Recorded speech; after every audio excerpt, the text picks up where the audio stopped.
ദൈവ തിരുനാമത്തിന് മഹത്വമുണ്ടാവട്ടെ. Bible reading പ്രോഗ്രാമിൽ സംബന്ധിക്കുന്ന ഏവർക്കും കർത്തൃനാമത്തിൽ സ്നേഹവന്ദനം. ഇന്ന് നമ്മൾ വായിച്ച് ധ്യാനിക്കാൻ വേണ്ടി ഒരുങ്ങുന്നത് വിശുദ്ധ യോഹന്നാൻ്റെ സുവിശേഷം 16-ാം അധ്യായമാണല്ലോ. ഈ 15-ാം അധ്യായത്തിൽ മുന്തിരിവള്ളിയും കൊമ്പുകളും തമ്മിലുള്ള ബന്ധം, കർത്താവും വിശ്വാസികളും തമ്മിലുള്ള ബന്ധത്തെക്കുറിച്ചും പരിശുദ്ധാത്മാവിൻ്റെ ആഗമനത്തെക്കുറിച്ചും ഒക്കെ പറഞ്ഞതിന് ശേഷം 16-ാം അധ്യായത്തിൽ കർത്താവ് പറയുന്നത് ഇനി നിങ്ങൾക്ക് ഭാവിയിൽ നേരിടുവാൻ പോകുന്നതായ ആ പ്രതിസന്ധിയെക്കുറിച്ചാണ്. ആ പീഡനം നിങ്ങൾക്കുണ്ടാകുമ്പോൾ നിങ്ങൾ ഇടറിപ്പോകാതിരിക്കാൻ വേണ്ടി, ആ സമയത്ത് ധൈര്യമായിട്ട് നിൽക്കാൻ വേണ്ടി കർത്താവ് അവരെ പ്രബോധിപ്പിക്കുന്നു. അവിടെ പറയുന്നു, നിങ്ങളെ സിനഗോഗുകളിൽ നിന്ന് പുറത്താക്കും, നിങ്ങളെ കൊല്ലുന്ന ഏവനും തൻ ദൈവത്തിൻ്റെ ബലി അർപ്പിക്കുന്നു എന്ന് കരുതുന്നതായ സമയം വരുന്നു. ആദിമസഭയിൽ ഇതുപോലെയുള്ള പ്രതിസന്ധികൾ വിശ്വാസികളുടെ ജീവിതത്തിൽ ധാരാളം ഉണ്ടായിട്ടുണ്ട്. ആ പ്രതിസന്ധികൾ മുഖാന്തരം അനേകർ വിശ്വാസത്യാഗികളായി മാറിയിട്ടുണ്ട്, വിശ്വാസം വിട്ട് പോകാൻ കാരണമായി തീർന്നിട്ടുണ്ട്.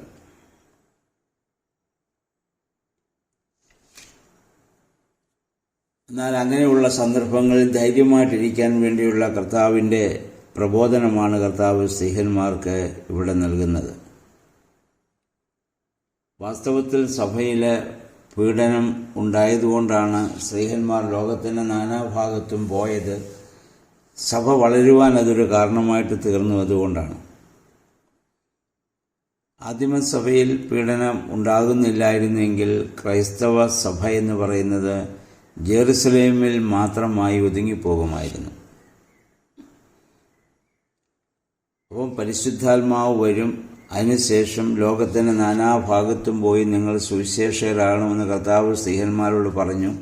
അത് സംഭവിക്കണമെങ്കിൽ അവരുടെ ജീവിതത്തിൽ ഇതുപോലെയുള്ള പ്രതിസന്ധി ഘട്ടങ്ങളുണ്ടെങ്കിൽ മാത്രമേ അവർ അവിടെ നിന്ന് 4 ഭാഗത്തേക്ക് ചിതറിപ്പോവുകയുള്ളൂ. പോയിടത്തെല്ലാം ദൈവത്തിൻ്റെ വചനം അവർ സംസാരിച്ചു. അവിടെയെല്ലാം ക്രൈസ്തവ സഭയുണ്ടാകുവാൻ കാരണമായിട്ട് തീരുകയും ചെയ്തു. അപ്പോൾ മനുഷ്യ ജീവിതത്തിലുണ്ടാകുന്ന ഓരോ പ്രതിസന്ധി ഘട്ടങ്ങൾക്കും ദൈവത്തിന് അതിൻ്റെ പിന്നിൽ വലിയൊരു ഉദ്ദേശമുണ്ട്, അതിൻ്റെ പിന്നിൽ ഒരു വലിയ നന്മയുണ്ട്.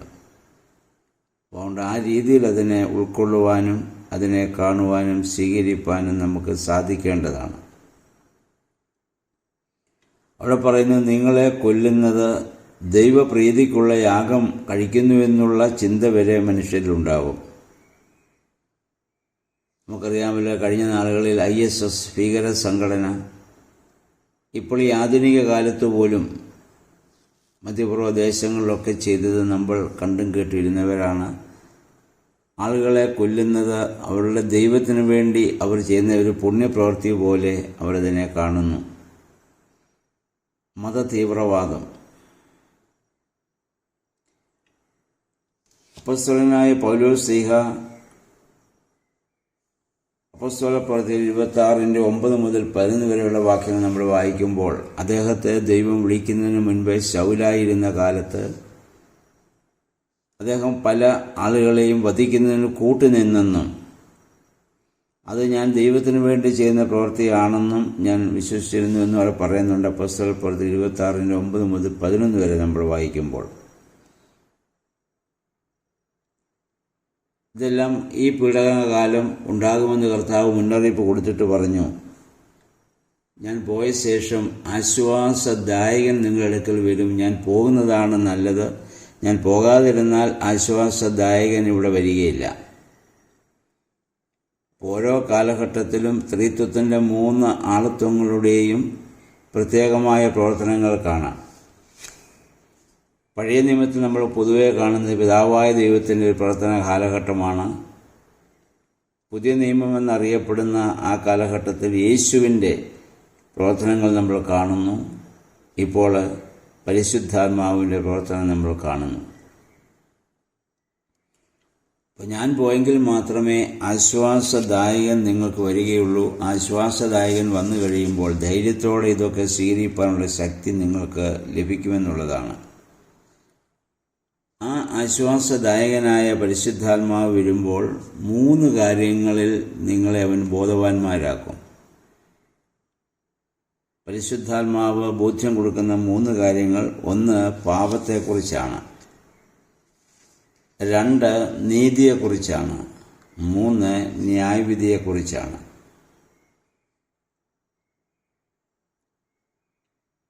അപ്പോൾ പാപത്തെക്കുറിച്ചുള്ള ബോധ്യം എന്താണ് സ്ത്രീഹന്മാരുടെ കാലത്ത് അവർക്ക് ലഭിച്ചത്? അതായിരുന്നു പാപത്തെക്കുറിച്ചുള്ള ആദിമ സഭയ്ക്ക് ലഭിച്ച ബോധ്യം. അതായത് നിഷ്കളങ്കനായി നീതിപൂർവ്വം പ്രവർത്തിച്ചവനായ യേശുവിനെ വധിച്ചത് തെറ്റെന്നുള്ള ബോധ്യം ആദിമ യഹൂദ സഭയിലേക്ക് അല്ലെങ്കിൽ യഹൂദന്മാരുടെ ഇടയിലേക്ക് ക്രിസ്തുവിനെ അല്ലെങ്കിൽ സ്വീകരിച്ചവർക്ക് അത് ലഭിക്കാൻ കാരണമായി തീർന്നു. അത് അപ്പോസ്തലപ്രവൃത്തികൾ 2:37 നമ്മൾ വായിക്കുന്നുണ്ട്. പത്രോസിൻ്റെ പ്രസംഗം കേട്ടവർക്ക് ഹൃദയത്തിൽ കുത്തുകൊണ്ടതായിട്ട് അവർക്കാണ് ആ പാപബോധം മനസാന്തരത്തിലേക്ക് അവരെ വഴി നടത്തി ചെയ്തത് തെറ്റായിപ്പോയി എന്നുള്ള ബോധ്യം. ആ പാപത്തെ ഇന്നും നമ്മൾ ചെയ്യുന്നതായ ഓരോ പാപപ്രവൃത്തികളും ചെയ്യാൻ ഇത് പാപമാണ്, ഇത് ചെയ്യാൻ പാടില്ല എന്നുള്ള ബോധ്യം നമുക്ക് തരുന്നത് പരിശുദ്ധാത്മാവാണ്.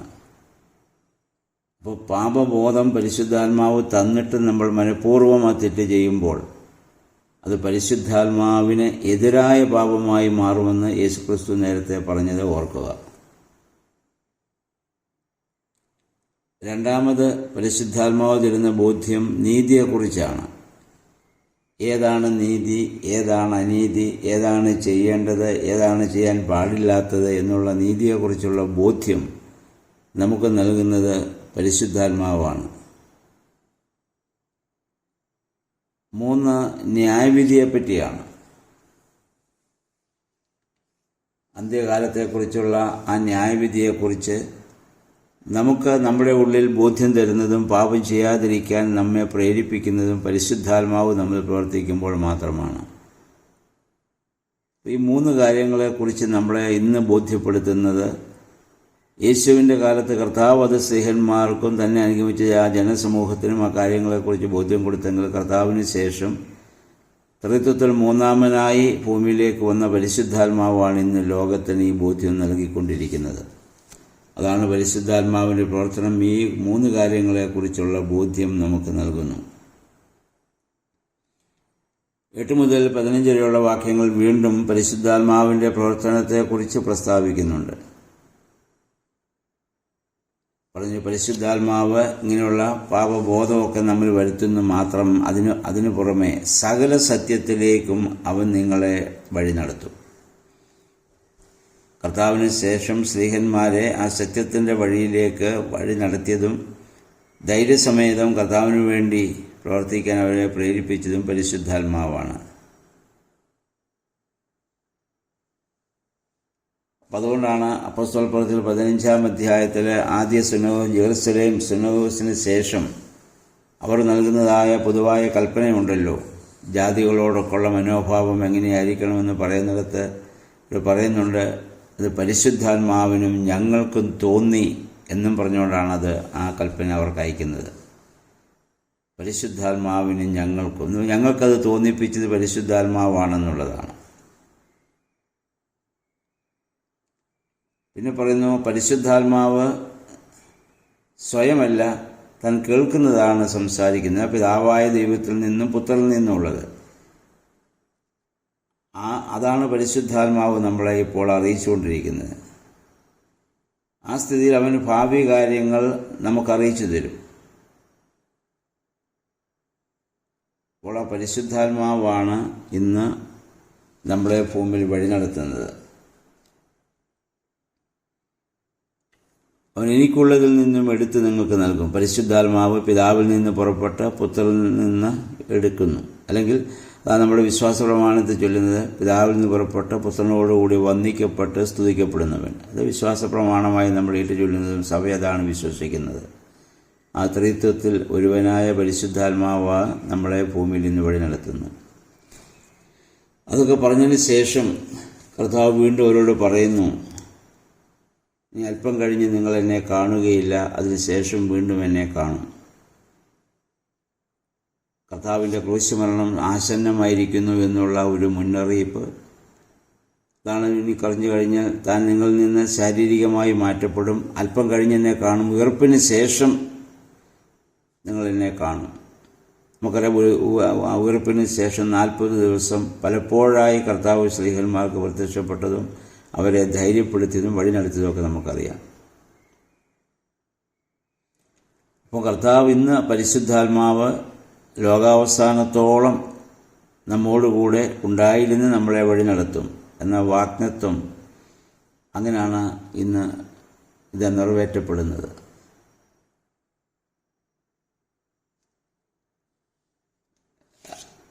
പിന്നീട് നമ്മൾ വായിക്കുന്നത്, നിങ്ങളുടെ ദുഃഖം സന്തോഷമായി മാറും.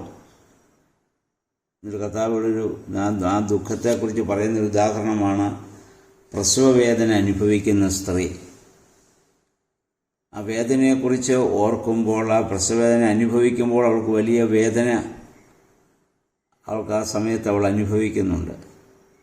എന്നാൽ അതിനുശേഷം താൻ പ്രസവിച്ച കുഞ്ഞിനെ കാണുമ്പോൾ പ്രസവവേദന മറന്നുപോകും, പിന്നെ അത് ഓർത്തുകൊണ്ടിരിക്കില്ല.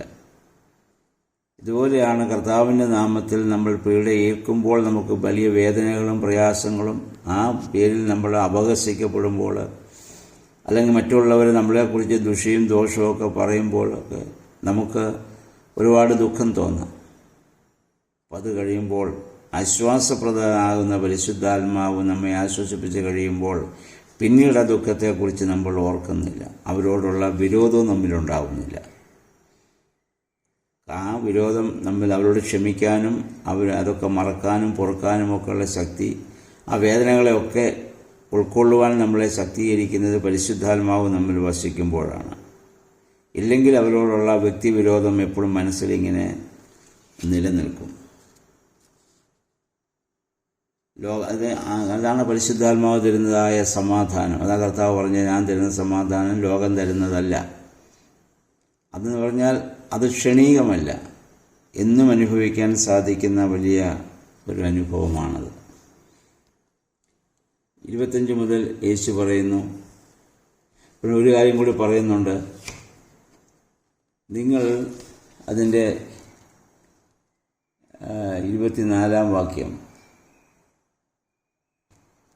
നിങ്ങൾ എൻ്റെ നാമത്തിൽ പിതാവിനോട് ചോദിക്കുന്നതെന്തും അവിടുന്ന് നിങ്ങൾക്ക് നൽകും. ഇതുവരെ നിങ്ങൾ എൻ്റെ നാമത്തിൽ ഒന്നും തന്നെ ചോദിച്ചിട്ടില്ല. ചോദിക്കുവിൻ, നിങ്ങൾക്ക് ലഭിക്കും. അതുമൂലം നിങ്ങളുടെ സന്തോഷം പൂർണ്ണമാവുകയും ചെയ്യും. യേശുവിൻ്റെ നാമത്തിൽ നമ്മൾ ചോദിക്കുന്നത് എന്താണ്? നമ്മൾ നേരത്തെ ഇത് ചിന്തിച്ചതാണ്.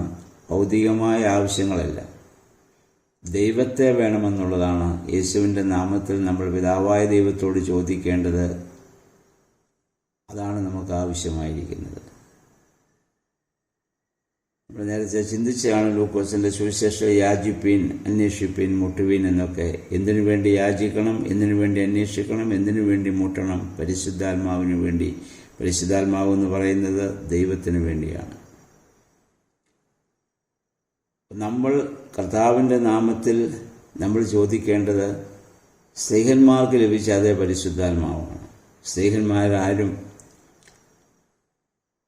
അവരുടെ ഭൗതിക ആവശ്യങ്ങൾക്ക് വേണ്ടി ഇങ്ങനെ പ്രാർത്ഥിച്ചതായിട്ടൊന്നും നമ്മൾ വേദപുസ്തകത്തിൽ വായിക്കുന്നില്ല. എങ്ങനെ കർത്താവിന് വേണ്ടി പ്രവർത്തിക്കുവാൻ സാധിക്കും? അവർ മരിക്കാൻ വരെ തയ്യാറായിട്ട് അവർ നിൽക്കുന്നവരാണ്. അപ്പോൾ പിന്നെ അവർക്ക് ഭൗതിക ആവശ്യങ്ങളെക്കുറിച്ചുള്ള ചിന്തയില്ലല്ലോ. അവരുടെ ചിന്ത മുഴുവൻ നിത്യജീവനെക്കുറിച്ചായിരുന്നു. അതാണ് പരിശുദ്ധാത്മാവ് നമ്മിൽ വരുമ്പോൾ നമുക്കുണ്ടാകുന്ന ആഗ്രഹം. അപ്പോൾ കർത്താവിൻ്റെ നാമത്തിൽ നമ്മൾ ചോദിക്കേണ്ടത് എല്ലാം ആ പരിശുദ്ധാത്മാവ് നമ്മിൽ വസിക്കുന്നതിന് വേണ്ടിയിട്ടാണ്.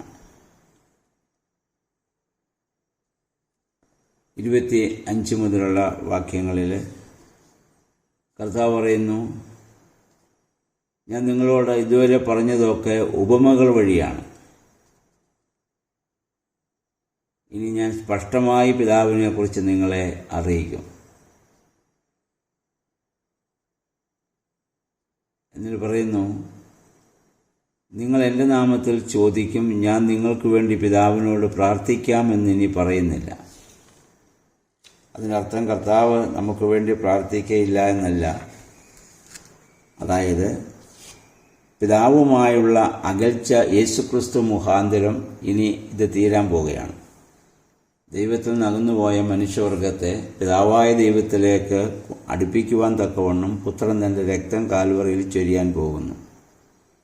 അതോടുകൂടി പിതാവും ലോകവുമായുള്ള അകൽച്ച മാറിയിട്ട് ആ അനുഭവത്തിൽ വന്നു കഴിഞ്ഞാൽ പിന്നീട് നിങ്ങൾക്ക് നേരിട്ട് ദൈവത്തോട് കാര്യങ്ങൾ പറയാം.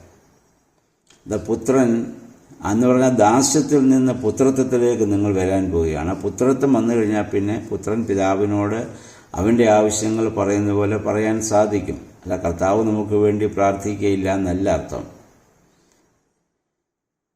ഇനി അതിൻ്റെ ആവശ്യമില്ല. കാരണം നിങ്ങളുടെ അകൽച്ച ഇവിടെ മാറ്റാൻ പോകുന്നു എന്നുള്ളതാണ് കർത്താവ് ഇവിടെ ഉദ്ദേശിക്കുന്നത്. അതുകൊണ്ട് ഞാനിപ്പോൾ പിതാവിൽ നിന്ന് വന്നു, ലോകത്തിലേക്ക് വന്നു, ഇപ്പോൾ വീണ്ടും ലോകം വിട്ട് പിതാവിൻ്റെ അടുത്തേക്ക് ഞാൻ പോവുകയാണ്. അപ്പോൾ ശിഷ്യന്മാർ പറഞ്ഞു, ഇപ്പോൾ നീ പറയുന്നത് സ്പഷ്ടമായി ഞങ്ങൾക്ക് മനസ്സിലാവുന്നു.